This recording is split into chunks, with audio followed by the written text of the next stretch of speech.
CM Punk's coming to the ring next. He's wearing the Chicago Cubs championship belt. And, well, here he comes. Right.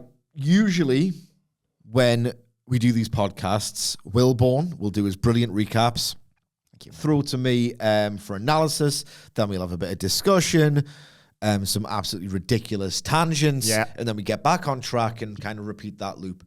I'm gonna have to stand up here because I'm gonna step on his dick, and I can't do it sitting down, if you know what I'm saying. But I think I'm gonna interject a lot. I'm sorry. Free. Otherwise, there is so much to unpack here that if you just say the things, I will lose sight of about 10 different ticks, let alone lines, let alone how they were sort of... let's just go. So CM Punk comes to the ring. He's got a lot of things to get to, a lot of business to conduct. But before all that, it's good to be alive in Chicago on Monday night. Everyone's asking if he's going to be at Mania, and the short answer is yes. He's not medically cleared, but his mouth still works. Just ask April. I'll stop. Sorry. Okay. I know we're going to go back and forth on this. That line confused me. I didn't understand what he was referencing there. Just ask April? So he says that his arms really hurt. Yeah. But his mouth still works. Just ask April. Now, this works on two levels, okay? One, his mouth still works, therefore he's still able to cut promos. Yes. Yeah. Do commentary, exactly. He can still promote matches. He can still sort of build his storyline, so his mouth still works. But just ask April. Now, April is the government name of his wife, who you would remember more as AJ Lee. Yeah. And if his mouth still works, and she can attest to that, it's because he's good at cunnilingus. That makes all the sense in the world. Thanks for So he's good at eating muff. People have suggested he hosts WrestleMania. That's what he said. 10 years ago, he'd have thought that was beneath him. He wishes WrestleMania was in Chicago. Hint, hint. Maybe he could be a referee. Before we get started on anything, every single, and I know he's a babyface. He should be a heel. That is my big takeaway, right? And I know he's a babyface, and I know part of the babyface's act is to pander to the crowd. He always basically outs himself as a huge narcissist. In every single promo he has cut since returning to pro wrestling, it becomes all the more staggering to me that he had 7 years away from it. Yeah. Because every single week when he has a big in-ring segment, he just basically says, "Thank you for your validation. I need it." People have asked him if he could be a referee. Is there a match on the card who could use a referee, he says? He says, a lot of people talk about me. Even those who hate me need to talk about me. He references Pat McAfee's podcast, says he isn't a daily listener. Thanks for listening, Phil. But Roman Reigns was a guest on Pat McAfee's show. Why does Reigns need to bring Punk up? I mean, he's earned it. We should mention... Should we mention... I wasn't sure, so I skimmed past it. He alluded to listening to Jim Cornette. Yeah.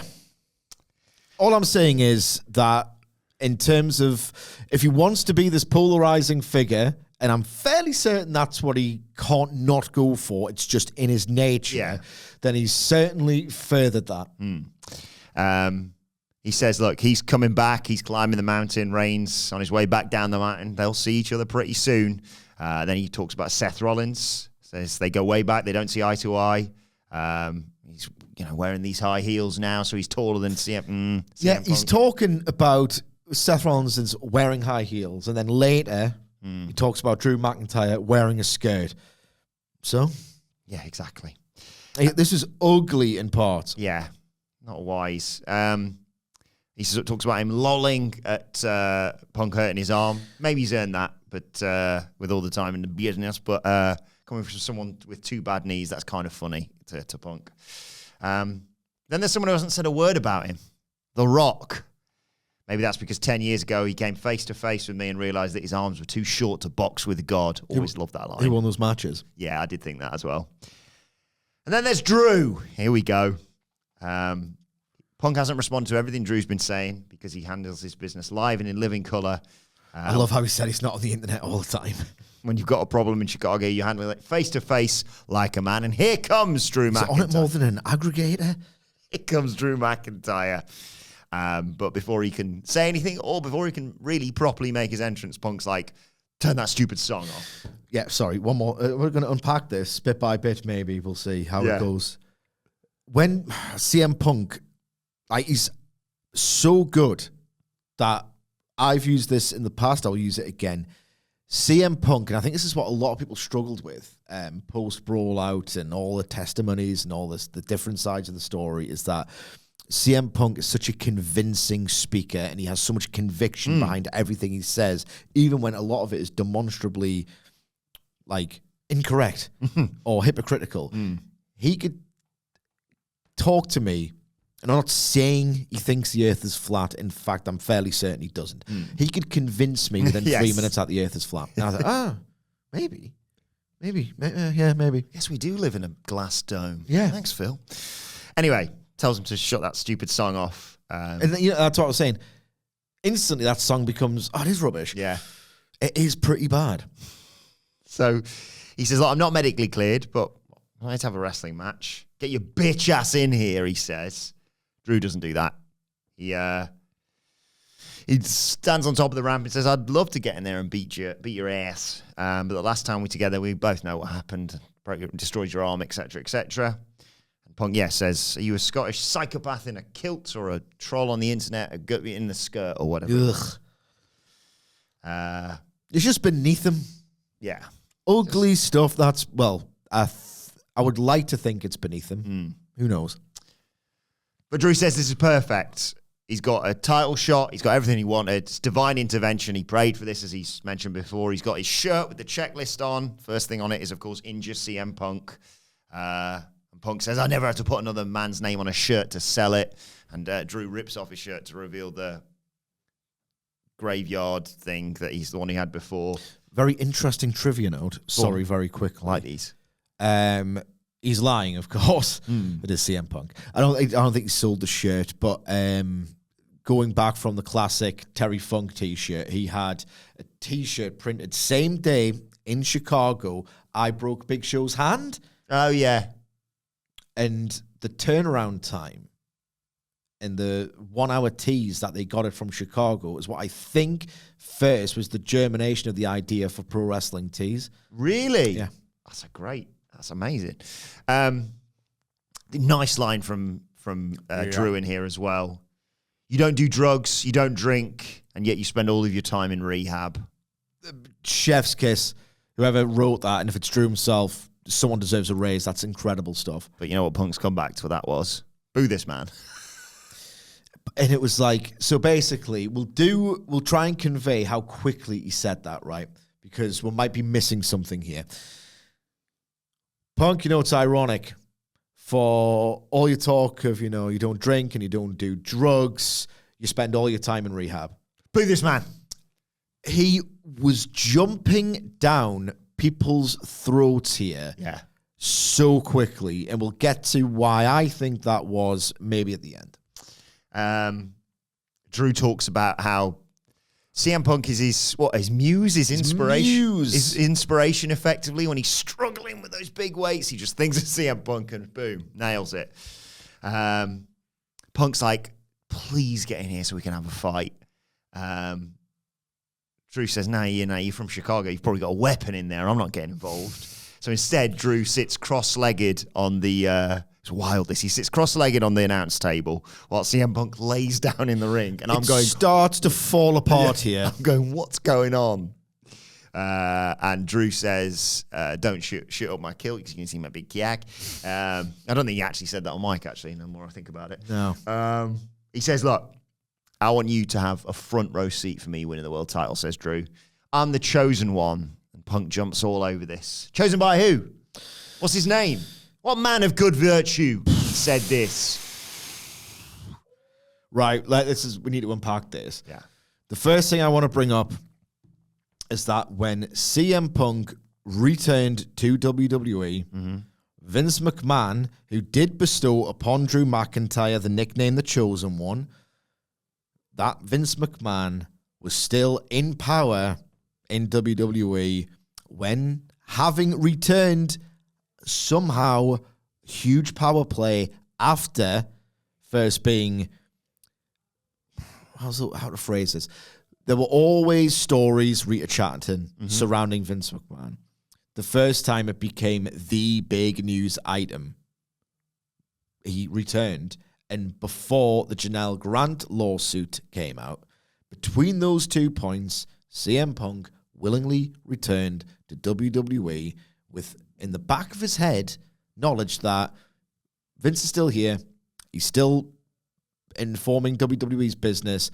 Is there really anything stopping him from one day stepping in and having direct control over my career? There was nothing at the time. So you can't do that. No. He says it wasn't the good people of Chicago who called him that, basically. This was phenomenally awkward. Drew says, yeah, get it in while you can. You're still going to be out for a few months. Why don't you be a guest commentator for my match at WrestleMania? But before Punk can respond, here comes Seth Rollins.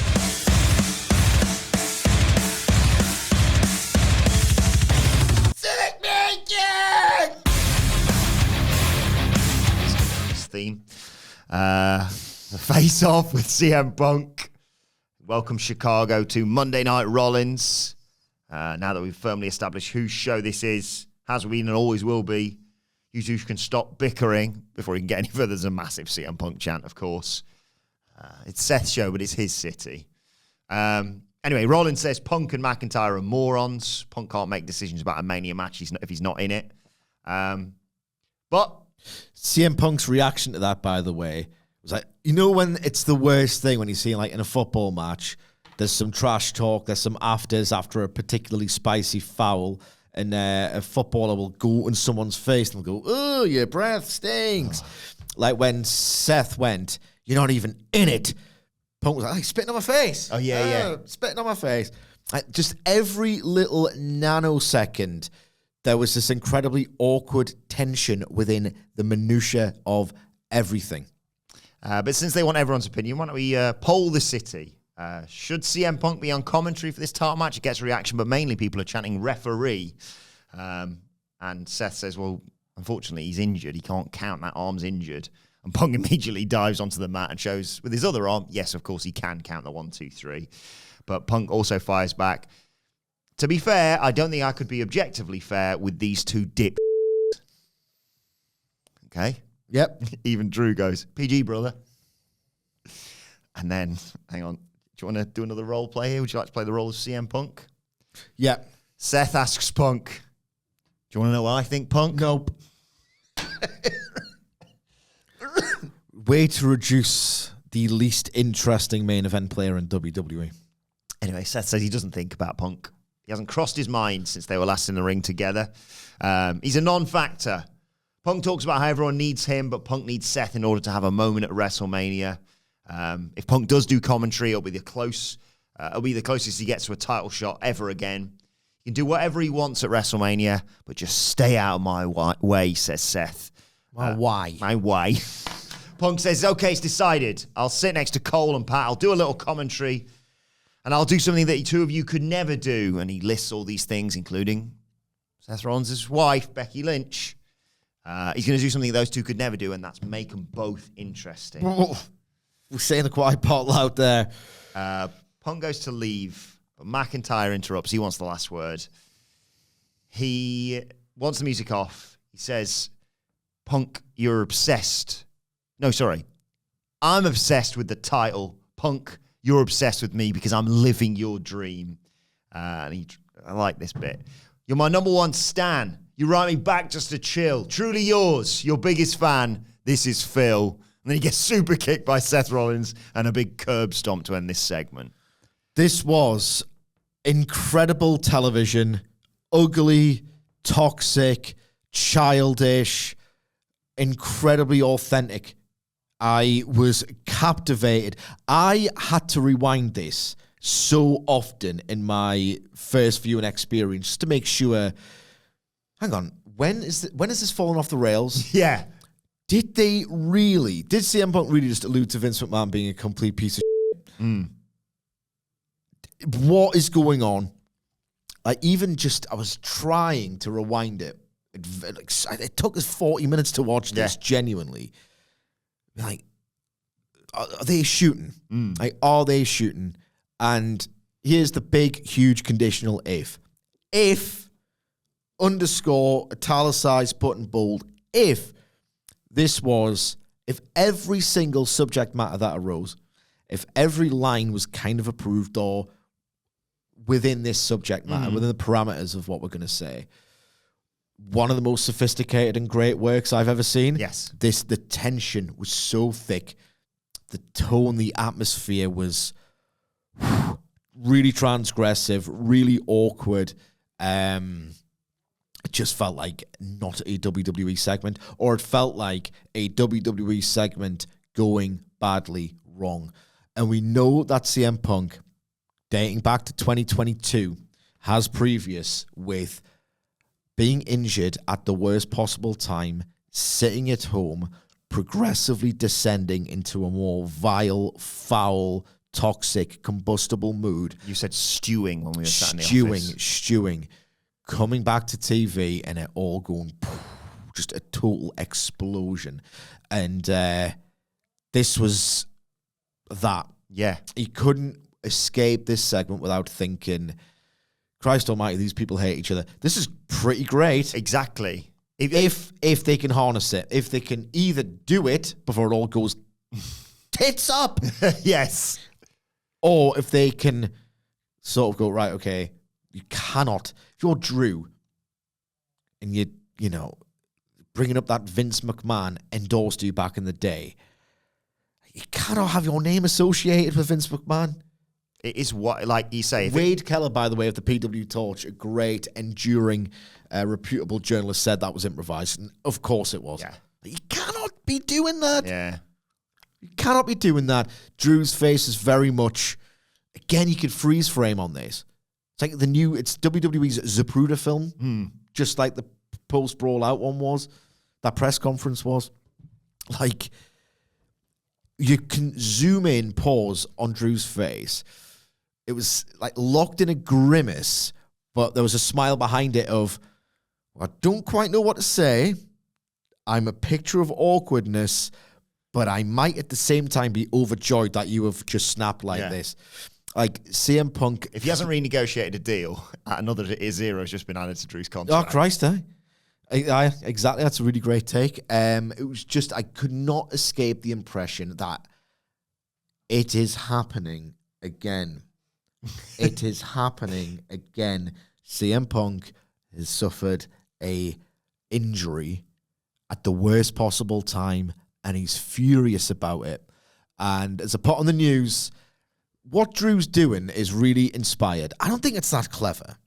It's just really good. He's a troll. Trolls, by definition, are not clever. They just know exactly what to say to get a rise out of you. And you should. The thing is, it's not. You should know better. It's like CM Punk has been worked. It's like he's been worked, and he's really annoyed by something that Drew McIntyre, putting on a fictional facade on social media, is doing really quite well, too well, to build interest in their predetermined fictional story.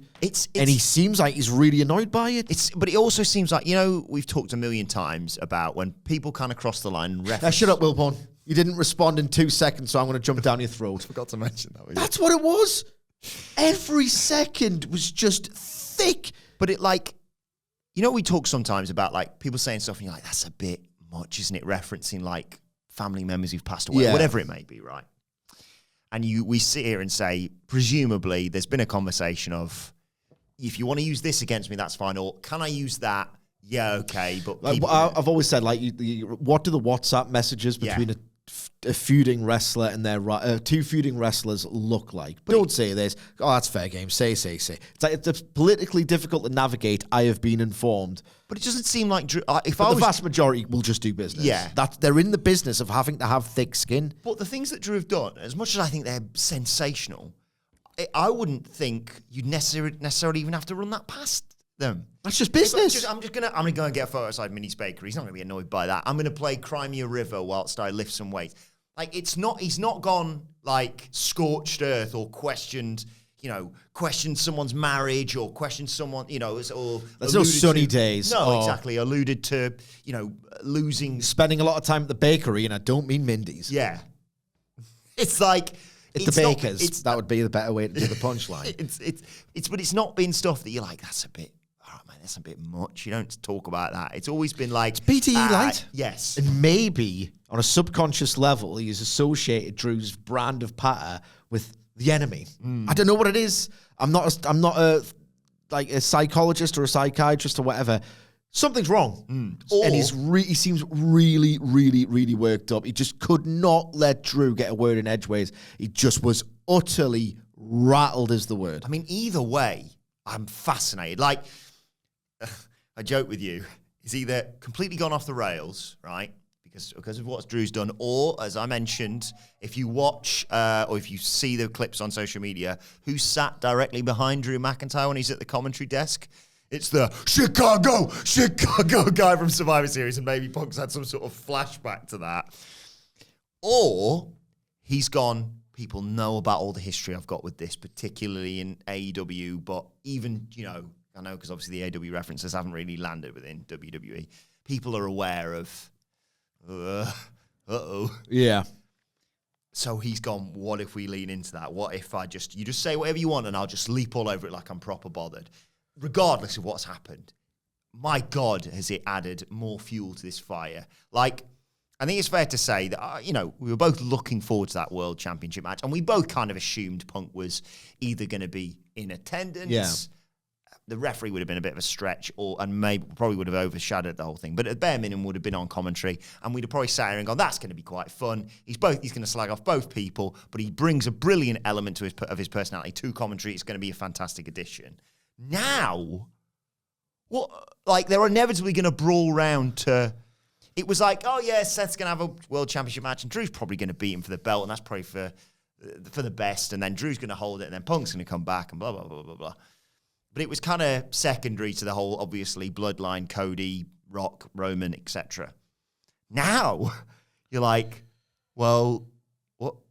Is he going to get involved in the match? Like, it's just added another layer onto everything. And, my God, the Raw after WrestleMania or whatever, or, counting that there's no word exactly on when CM Punk's going to be cleared.